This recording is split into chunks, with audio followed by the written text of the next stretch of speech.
ಎಲ್ಲರಿಗೂ ನಮಸ್ಕಾರ. ಸ್ಪರ್ಧಾತ್ಮಕ ಪರೀಕ್ಷೆಗಳಿಗೆ ತಯಾರಾಗ್ತಿದ್ದೀರಾ? ಹಾಗಾದ್ರೆ ಈ ವಾರದ ಕೆಲವು ಪ್ರಮುಖ ಪ್ರಚಲಿತ ವಿದ್ಯಮಾನಗಳನ್ನ ಅಂದ್ರೆ ಕರೆಂಟ್ ಅಫೇರ್ಸ್ ಅನ್ನ ಸರಳವಾಗಿ ವೇಗವಾಗಿ ಅರ್ಥ ಮಾಡ್ಕೊಳ್ಳೋಣ. ಬನ್ನಿ ಶುರು ಮಾಡೋಣ.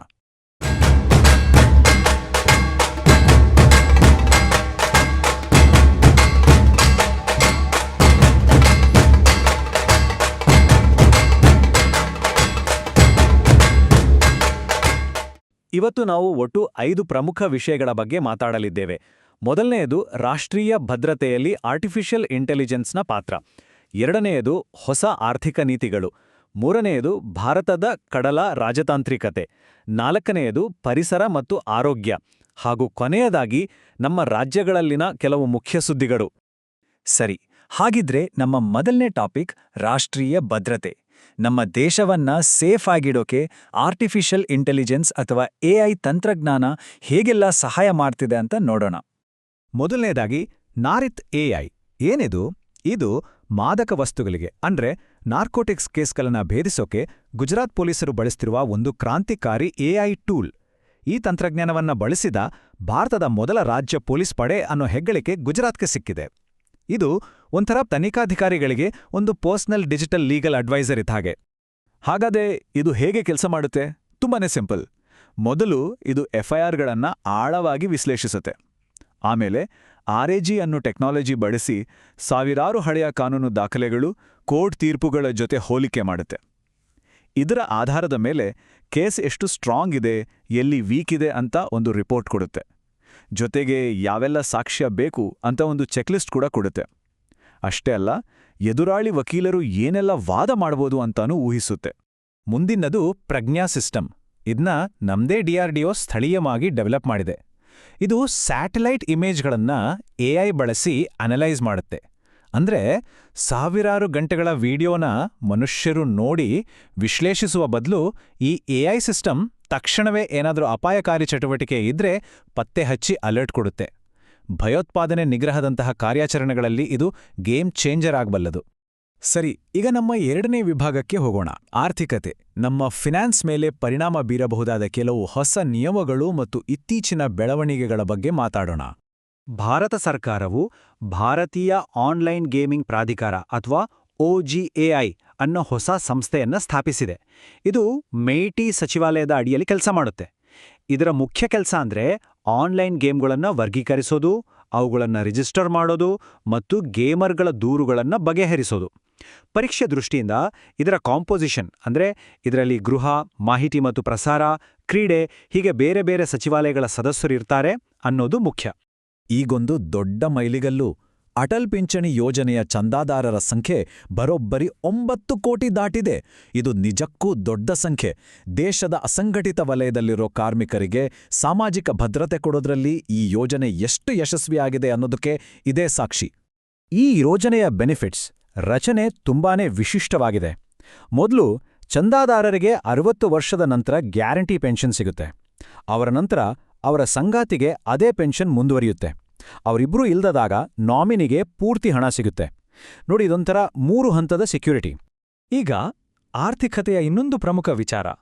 ಭಾರತದ ರೂಪಾಯಿ US ಡಾಲರ್ ಎದುರು ದಾಖಲೆ ಮಟ್ಟಕ್ಕೆ ಕುಸಿದಿದೆ. ಹಾಗಾದ್ರೆ ನಮ್ಮ ರೂಪಾಯಿ ಮೌಲ್ಯ ಯಾಕಿಷ್ಟು ಕಡಿಮೆ ಆಗ್ತಿದೆ? ಇದಕ್ಕೆ ಒಂದಲ್ಲ, ಹಲವು ಕಾರಣಗಳಿವೆ. ಜಾಗತಿಕವಾಗಿ ಹೂಡಿಕೆದಾರರು ಡಾಲರ್ ಅನ್ನ ಸೇಫ್ ಅಂತ ಭಾವಿಸ್ತಿದ್ದಾರೆ. ಹಾಗೆ ಕಚ್ಚಾ ತೈಲದ ಬೆಲೆ ಏರಿಕೆ, ವಿದೇಶಿ ಹೂಡಿಕೆದಾರರು ನಮ್ಮ ಮಾರ್ಕೆಟ್ನಿಂದ ಹಣ ವಾಪಸ್ ತಗೊಳ್ತಿರೋದು, ಈ ಎಲ್ಲ ಅಂಶಗಳು ಒಟ್ಟಾಗಿ ರೂಪಾಯಿ ಮೇಲೆ ಒತ್ತಡ ಹಾಕಿ ಅದರ ಮೌಲ್ಯವನ್ನ ಕೆಳಗೆ ತರ್ತಿವೆ. ಮುಂದೆ ಹೋಗೋಣ. ಈಗ ಭಾರತದ ಕಡಲ ಸಂಬಂಧಗಳು ಮತ್ತು ನಮ್ಮ ನೌಕಾಪಡೆಯ ಪಾತ್ರದ ಬಗ್ಗೆ ಸ್ವಲ್ಪ ನೋಡೋಣ. ನಮ್ಮ ನೌಕಾಪಡೆಯ INS ನಿರೀಕ್ಷಕ್ ಹಡಗು ಇತ್ತೀಚೆಗೆ ಶ್ರೀಲಂಕಾದ ಕೊಲಂಬೋಗೆ ಭೇಟಿ ನೀಡಿತ್ತು. ಇದರ ಉದ್ದೇಶ ಕೇವಲ ಡಿವೆಕ್ಸ್ 2026 ಅನ್ನೋ ಜಂಟಿ ಡೈವಿಂಗ್ ವ್ಯಾಯಾಮದಲ್ಲಿ ಭಾಗವಹಿಸೋದು ಮಾತ್ರ ಅಲ್ಲ, ಅದರ ಜೊತೆಗೆ ಆರೋಗ್ಯ ಮೈತ್ರಿ ಅನ್ನೋ ಕಾರ್ಯಕ್ರಮದ ಅಡಿಯಲ್ಲಿ ಭೀಷ್ಮ ಅನ್ನೋ 2 ಪೋರ್ಟಬಲ್ ಆಸ್ಪತ್ರೆಗಳನ್ನು ಹಸ್ತಾಂತರಿಸಿದೆ. ಅಂದ್ರೆ ಮಿಲಿಟರಿ ಸಹಕಾರ ಜೊತೆ ಮಾನವೀಯ ನೆರವು ಕೂಡ. ಸರಿ, ನಮ್ಮ ಮುಂದಿನ ವಿಭಾಗ ಪರಿಸರ ಮತ್ತು ಜಾಗತಿಕ ಆರೋಗ್ಯಕ್ಕೆ ಸಂಬಂಧಿಸಿದ ಪ್ರಮುಖ ಬೆಳವಣಿಗೆಗಳ ಮೇಲೆ ಫೋಕಸ್ ಮಾಡಲಿದೆ. ಮೊದಲಿಗೆ ಒಂದು ಗ್ಲೋಬಲ್ ನ್ಯೂಸ್. ಗ್ವಾಟೆಮಾಲಾದಲ್ಲಿರೋ ಸ್ಯಾಂಟಿಯಾಗೋ ಇಟೋ ಅನ್ನೋ ಜ್ವಾಲಾಮುಖಿ ಇತ್ತೀಚೆಗೆ ಸ್ಫೋಟಗೊಂಡಿದೆ. ಇದು ಪ್ರಪಂಚದ ಅತಿ ಸಕ್ರಿಯ ಜ್ವಾಲಾಮುಖಿಗಳಲ್ಲಿ ಒಂದು. ಭೂಮಿ ಇವತ್ತಿಗೂ ಎಷ್ಟು ಚಟುವಟಿಕೆಯಿಂದ ಕೂಡಿದೆ ಅನ್ನೋದಕ್ಕೆ ಇದೊಂದು ಉದಾಹರಣೆ. ಈಗ ನಮ್ಮ ದೇಶಕ್ಕೆ ಬರೋಣ. ಉತ್ತರ ಪ್ರದೇಶದ ಅಲಿಘಡದಲ್ಲಿ ಒಂದು ಸುಂದರವಾದ ಪಕ್ಷಿಧಾಮ ಇದೆ, ಶೇಖಾ ಝೀಲ್ ಅಂತ. ಇದರ ಬಗ್ಗೆ ಒಂದು ದೊಡ್ಡ ಸುದ್ದಿ ಇದೆ. ಹೌದು, ಈ ಶೇಖಾ ಝೀಲ್ ಪಕ್ಷಿಧಾಮವನ್ನ ಭಾರತದ 99ನೇ ರಾಮ್ಸಾರ್ ತಾಣ ಅಂತ ಘೋಷಣೆ ಮಾಡಿದ್ದಾರೆ. ಈ ಮಾನ್ಯತೆ ಸಿಕ್ಕಿದರೆ ಆ ಜೌಗು ಪ್ರದೇಶಕ್ಕೆ ಅಂತಾರಾಷ್ಟ್ರೀಯ ಪ್ರಾಮುಖ್ಯತೆ ಸಿಗುತ್ತೆ. ವಿಶೇಷವಾಗಿ ಮಧ್ಯ ಏಷ್ಯಾದಿಂದ ವಲಸೆ ಬರೋ ಹಕ್ಕಿಗಳಿಗೆ ಇದೊಂದು ಪ್ರಮುಖ ತಾಣ. ಈಗ ಆರೋಗ್ಯಕ್ಕೆ ಸಂಬಂಧಪಟ್ಟ ಒಂದು ವಿಷಯ, ಹೀಮೋಫೀಲಿಯಾ. ಇದೊಂದು ಆನುವಂಶಿಕ ಕಾಯಿಲೆ. ಇದರಲ್ಲೇನಾದರೂ ಗಾಯವಾಗಿ ರಕ್ತಸ್ರಾವ ಆದರೆ ರಕ್ತ ಸುಲಭವಾಗಿ ಹೆಪ್ಪುಗಟ್ಟುವುದಿಲ್ಲ. ಇತ್ತೀಚೆಗೆ ವಿಶ್ವ ಆರೋಗ್ಯ ಸಂಸ್ಥೆ ಈ ರೋಗಿಗಳಿಗೆ ಉತ್ತಮ ಆರೈಕೆ ಸಿಗಬೇಕು ಅನ್ನೋ ಉದ್ದೇಶದಿಂದ ಒಂದು ಮಹತ್ವದ ನಿರ್ಣಯವನ್ನ ಕೈಗೊಂಡಿದೆ. ಈ ಹೀಮೋಫೀಲಿಯಾದಲ್ಲಿ 2 ಮುಖ್ಯ ವಿಧಗಳಿವೆ, ಎ ಮತ್ತು ಬಿ. ಹೀಮೋಫೀಲಿಯಾ ಎ ಬರೋದು ಕ್ಲಾಟಿಂಗ್ ಫ್ಯಾಕ್ಟರ್ 8ರ ಕೊರತೆಯಿಂದ, ಹಾಗೆಯೇ ಹೀಮೋಫೀಲಿಯಾ ಬಿ ಬರೋದು ಕ್ಲಾಟಿಂಗ್ ಫ್ಯಾಕ್ಟರ್ 9ರ ಕೊರತೆಯಿಂದ. ಎರಡೂ ಹೆಚ್ಚಾಗಿ ಪುರುಷರಲ್ಲೇ ಕಾಣಿಸ್ಕೊಳ್ತವೆ. ಪರೀಕ್ಷೆ ದೃಷ್ಟಿಯಿಂದ ಈ ಫ್ಯಾಕ್ಟರ್ 8 ಮತ್ತು 9ರ ವ್ಯತ್ಯಾಸ ನೆನಪಿನಲ್ಲಿಟ್ಕೊಳ್ಳೋದು ತುಂಬಾನೇ ಮುಖ್ಯ. ಸರಿ, ನಾವು ಈಗ ಕೊನೆಯ ವಿಭಾಗಕ್ಕೆ ಬಂದಿದ್ದೇವೆ. ನಮ್ಮ ರಾಜ್ಯಗಳಲ್ಲಿ ನಡೆದ 2 ಪ್ರಮುಖ ಘಟನೆಗಳನ್ನು ನೋಡೋಣ. ಈ ದೃಶ್ಯ ಕರ್ನಾಟಕದಲ್ಲಿ ಬಹುತೇಕ ಎಲ್ಲರಿಗೂ ಚಿರಪರಿಚಿತ. SSLC ರಿಸಲ್ಟ್ಸ್ ಬಂದಾಗಿನ ಸಮಯ. ಆದರೆ ಈ ವರ್ಷದ ರಿಸಲ್ಟ್ ಒಂದು ವಿಶೇಷ ಕಾರಣಕ್ಕೆ ಸದ್ದು ಮಾಡ್ತಿದೆ. ಈ ವರ್ಷದ ಫಲಿತಾಂಶದಲ್ಲಿ ಒಂದು ಐತಿಹಾಸಿಕ ಏರಿಕೆಯಾಗಿದೆ. ನಿಯಮಿತ ವಿದ್ಯಾರ್ಥಿಗಳ ಪಾಸ್ ಪರ್ಸೆಂಟೇಜ್ ಕಳೆದ ವರ್ಷ 80.04% ಇತ್ತು. ಆದರೆ ಈ ವರ್ಷ ಅದು ಸೀದಾ 94.1%ಗೆ ಜಿಗಿದಿದೆ. ಇದು ನಿಜಕ್ಕೂ ಒಂದು ಗಮನಾರ್ಹ ಬದಲಾವಣೆ. ಮತ್ತು ಕೊನೆಯದಾಗಿ ಒಂದು ಸಾಂಸ್ಕೃತಿಕ ಸುದ್ದಿ. ಉತ್ತರಾಖಂಡದ ಪವಿತ್ರ ಕ್ಷೇತ್ರ ಬದ್ರಿನಾಥ ದೇವಾಲಯದ ಬಾಗಿಲನ್ನು ಈ ವರ್ಷದ ಪೂಜೆಗಾಗಿ ತೆರೆಯಲಾಗಿದೆ. ಈ ಚಿತ್ರ ಆ ಭಕ್ತಿಪೂರ್ವಕ ಕ್ಷಣವನ್ನು ತೋರಿಸುತ್ತೆ ಮತ್ತು ಇದು ದೇಶದ ಪ್ರಮುಖ ಧಾರ್ಮಿಕ ಕಾರ್ಯಕ್ರಮಗಳಲ್ಲಿ ಒಂದಾಗಿದೆ. ಹಾಗಿದ್ದರೆ ಆಡಳಿತದಲ್ಲಿ AI ಬಳಕೆ, ನಮ್ಮ ಆರ್ಥಿಕತೆ ಆಗ್ತಿರೋ ಬದಲಾವಣೆಗಳು, ಪರಿಸರ ಸಂರಕ್ಷಣೆ, ಹೀಗೆ ನಾನು ಚರ್ಚೆ ಮಾಡಿದ ಈ ಎಲ್ಲಾ ವಿಷಯಗಳಲ್ಲಿ ನಮ್ಮ ದೇಶದ ಮುಂದಿನ ದಶಕವನ್ನು ರೂಪಿಸೋ ಅತಿ ದೊಡ್ಡ ಶಕ್ತಿ ಯಾವುದು? ಇದೊಂದು ಯೋಚಿಸಬೇಕಾದ ಪ್ರಶ್ನೆ. ಇದರ ಬಗ್ಗೆ ಯೋಚಿಸಿ ಮುಂದಿನ ವಿಶ್ಲೇಷಣೆಯಲ್ಲಿ ಮತ್ತೆ ಸಿಗೋಣ. ಇವತ್ತು ಪ್ರಚಲಿತ ವಿದ್ಯಮಾನಗಳ ಸವಾಲಿನಲ್ಲಿ ನಿಮ್ಮ ಜ್ಞಾನ ಎಷ್ಟಿದೆ ಅಂತ ನೋಡೋಣ. ನಾನೊಂದು ಪ್ರಶ್ನೆ ಕೇಳ್ತೀನಿ, ನೀವು ಉತ್ತರ ಯೋಚನೆ ಮಾಡಕ್ಕೆ ಸ್ವಲ್ಪ ಸಮಯ ಇರುತ್ತೆ. ಆಮೇಲೆ ಅದರ ಬಗ್ಗೆ ಪೂರ್ತಿ ವಿವರಗಳನ್ನ ನೋಡೋಣ. ಹಾಗಾದ್ರೆ ಶುರು ಮಾಡೋಣ ಬನ್ನಿ. ಇವತ್ತಿನ ನಮ್ಮ ರಸಪ್ರಶ್ನೆಯಲ್ಲಿ 4 ಮುಖ್ಯ ಭಾಗಗಳಿವೆ. ಮೊದಲನೆಯದು ತಂತ್ರಜ್ಞಾನ ಮತ್ತು ಭದ್ರತೆ, ಎರಡನೆಯದು ಸರ್ಕಾರಿ ಯೋಜನೆಗಳು, ಮೂರನೆಯದು ಪರಿಸರ ಮತ್ತು ಭೂಗೋಳ, ಮತ್ತು ಕೊನೆಯದಾಗಿ ರಾಷ್ಟ್ರೀಯ ಮತ್ತು ಅಂತಾರಾಷ್ಟ್ರೀಯ ವರದಿಗಳು. ಇದು ನಿಮ್ಮ ಜ್ಞಾನದ ಎಲ್ಲ ಆಯಾಮಗಳನ್ನ ಪರೀಕ್ಷೆ ಮಾಡುತ್ತೆ. ಸರಿ, ನಮ್ಮ ಮೊದಲನೇ ಸುತ್ತಿಗೆ ಹೋಗೋಣ. ತಂತ್ರಜ್ಞಾನ ಮತ್ತು ಭದ್ರತಾ ವ್ಯವಸ್ಥೆಗಳು. ಆರ್ಟಿಫಿಷಿಯಲ್ ಇಂಟೆಲಿಜೆನ್ಸ್ ಮತ್ತು ನಮ್ಮ ರಕ್ಷಣಾ ತಂತ್ರಜ್ಞಾನದಲ್ಲಿ ಏನೆಲ್ಲ ಹೊಸ ಬೆಳವಣಿಗೆಗಳಾಗಿವೆ ಅಂತ ನೋಡೋಣ. ಮೊದಲನೇ ಪ್ರಶ್ನೆ.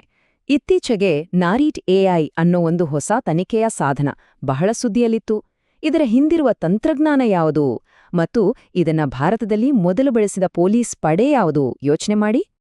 ಸರಿಯಾದ ಉತ್ತರ ರಿಟ್ರೀವಲ್ ಆಗ್ಮೆಂಟೆಡ್ ಜನರೇಷನ್ ಅಂದ್ರೆ RAG ತಂತ್ರಜ್ಞಾನ. ಇದರ ವಿಶೇಷತೆ ಏನು ಅಂದ್ರೆ ಇದು ಓಪನ್ ಸೋರ್ಸ್ AI ತರಹ ಅಲ್ಲ, ಬದಲಾಗಿ ಇದು ಒಂದು ಮುಚ್ಚಿದ ಡೇಟಾಬೇಸ್ ಬಳಸುತ್ತೆ. ಇದರಿಂದ ಡೇಟಾ ತುಂಬಾ ಸುರಕ್ಷಿತವಾಗಿರುತ್ತೆ ಮತ್ತು ನಿಖರವಾಗಿರುತ್ತೆ. ಇದನ್ನ ಮೊದಲು ಬಳಸಿದ್ದು ಗುಜರಾತ್ ಪೊಲೀಸ್. ಇದು ಕಾನೂನು ಪಾಲನೆಯಲ್ಲಿ AI ಬಳಕೆಯ ಒಂದು ದೊಡ್ಡ ಹೆಜ್ಜೆ ಅಂತಾನೆ ಹೇಳ್ಬೋದು. ಮುಂದಿನ ಪ್ರಶ್ನೆ. ಪ್ರಜ್ಞಾ ಅನ್ನೋ ಒಂದು ಹೊಸ ಉಪಗ್ರಹ ಚಿತ್ರಣ ವ್ಯವಸ್ಥೆಯ ಬಗ್ಗೆ. ಇದರ ಮುಖ್ಯ ಉದ್ದೇಶ ಏನು ಮತ್ತು ಇದನ್ನ ಅಭಿವೃದ್ಧಿಪಡಿಸಿದ ಸಂಸ್ಥೆ ಯಾವುದು? ಹಾಗಾದ್ರೆ ಈ ಪ್ರಜ್ಞಾ ವ್ಯವಸ್ಥೆ ಅಂದ್ರೆ ಏನು? ಇದು ನಮ್ಮಲ್ಲೇ ತಯಾರಾದ AI ಚಾಲಿತ ಒಂದು ಉಪಗ್ರಹ ಚಿತ್ರಣ ಸಾಧನ. ಇದನ್ನ ನಮ್ಮ ಭದ್ರತಾ ಏಜೆನ್ಸಿಗಳಿಗೆ ಸಹಾಯ ಮಾಡೋಕೆ DRDO ಅಂದ್ರೆ ಡಿಫೆನ್ಸ್ ರಿಸರ್ಚ್ ಅಂಡ್ ಡೆವಲಪ್ಮೆಂಟ್ ಆರ್ಗನೈಸೇಷನ್ನ ಒಂದು ಭಾಗವಾದ CAIR centre for artificial intelligence and robotics ಅಭಿವೃದ್ಧಿಪಡಿಸಿದೆ. ಈ ಪ್ರಶ್ನೆ ಸ್ವಲ್ಪ ವಿಭಿನ್ನವಾಗಿದೆ. ಇದು ನಮ್ಮ ನೌಕಾಪಡೆಯ ಹಡಗು ಮತ್ತು ಒಂದು ಮಾನವೀಯ ಉಪಕ್ರಮ ಎರಡರ ಬಗ್ಗೆನೂ ಇದೆ. ಇಲ್ಲಿ ಮಿಲಿಟರಿ ಸಾಮರ್ಥ್ಯ ಮತ್ತು ನಮ್ಮ ರಾಜತಾಂತ್ರಿಕತೆ ಎರಡೂ ಸೇರಿದೆ. ಇಲ್ಲಿ ನಾವು 2 ಮುಖ್ಯವಾದ ವಿಷಯಗಳನ್ನ ಗಮನಿಸಬೇಕು. ಮೊದಲನೆಯದು INS ನಿರೀಕ್ಷಕ್ ಹಡಗಿನ ಸಾಮರ್ಥ್ಯ. ಇದೊಂದು ವಿಶೇಷವಾದ ಡೈವ್, ಸಪೋರ್ಟ್ ಮತ್ತು ಸಬ್ಮರೀನ್ ಪಾರುಗಾಣಿಕಾ ನೌಕೆ. ಇನ್ನು ಎರಡನೆಯದು ಆರೋಗ್ಯ ಮೈತ್ರಿ ಅನ್ನೋ ಉಪಕ್ರಮದ ಅಡಿಯಲ್ಲಿ ಶ್ರೀಲಂಕಾಕ್ಕೆ 2 BHISM ಕ್ಯೂಬ್ಗಳನ್ನ ಹಸ್ತಾಂತರಿಸಲಾಗಿದೆ. BHISM ಅಂದ್ರೆ ಭಾರತ್ ಹೆಲ್ತ್ ಇನಿಷಿಯೇಟಿವ್ ಫಾರ್ ಸಹಯೋಗ್, ಹಿತ ಮತ್ತು ಮೈತ್ರಿ. ಸರಿ, ಈಗ ಎರಡನೇ ಸುತ್ತಿನ ಕಡೆಗೆ ಹೋಗೋಣ. ಈ ವಿಭಾಗದಲ್ಲಿ ನಾವು ಪ್ರಮುಖ ಸರ್ಕಾರಿ ಯೋಜನೆಗಳು ಮತ್ತು ಹೊಸದಾಗಿ ರಚನೆಯಾದ ಸಂಸ್ಥೆಗಳ ಬಗ್ಗೆ ಮಾತಾಡೋಣ. ಆನ್ಲೈನ್ ಗೇಮಿಂಗ್ ಅನ್ನ ನಿಯಂತ್ರಿಸೋಕೆ ಇತ್ತೀಚೆಗೆ OGI ಅನ್ನೋ ಒಂದು ಹೊಸ ಪ್ರಾಧಿಕಾರವನ್ನ ಸ್ಥಾಪಿಸಲಾಗಿದೆ. ಹಾಗಾದ್ರೆ ಇದರ ಮುಖ್ಯಸ್ಥರು ಯಾರು ಮತ್ತು ಇದರ ಎರಡು ಮುಖ್ಯ ಕೆಲಸಗಳು ಯಾವುವು? ಈ OGI ಅಂದ್ರೆ online gaming authority of India. ಇದರ ರಚನೆ ತುಂಬಾನೇ ಇಂಟ್ರೆಸ್ಟಿಂಗ್ ಆಗಿದೆ.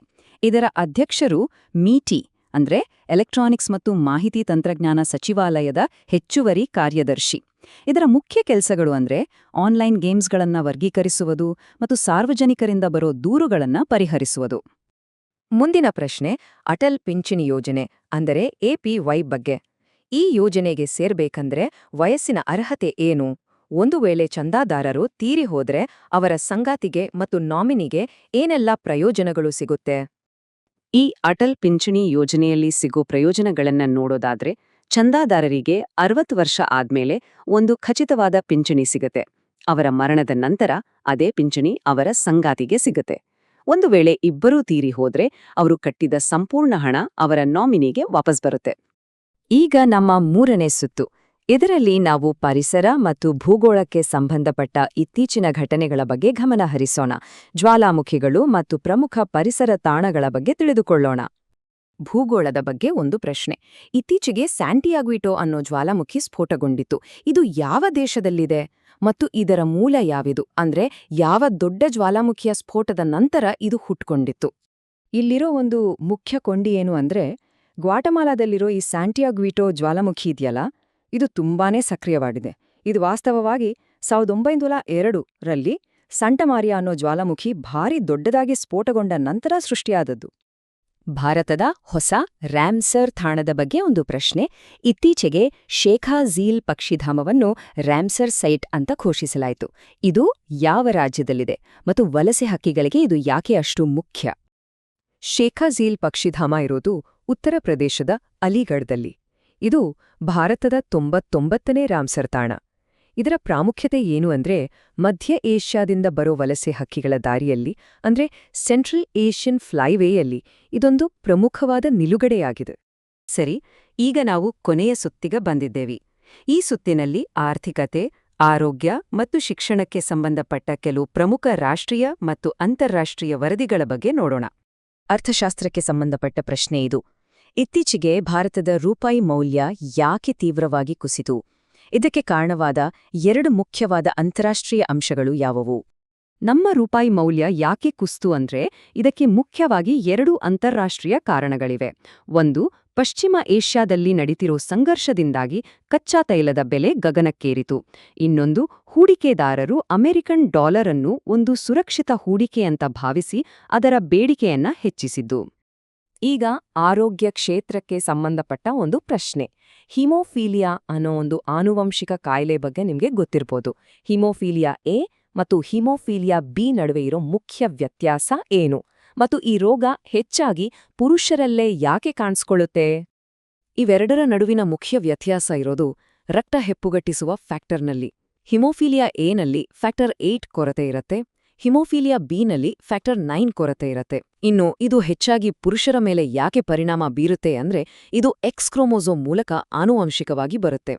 ಸರಿ, ಕೊನೆಯದಾಗಿ ಒಂದು ಯೋಚನೆ ಮಾಡಬೇಕಾದ ಪ್ರಶ್ನೆ.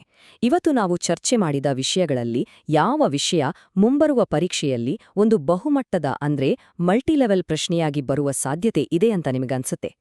ಯಾವುದು ಆಳವಾದ ವಿಶ್ಲೇಷಣೆ ಬಯಸುತ್ತೆ? ಯೋಚನೆ ಮಾಡಿ.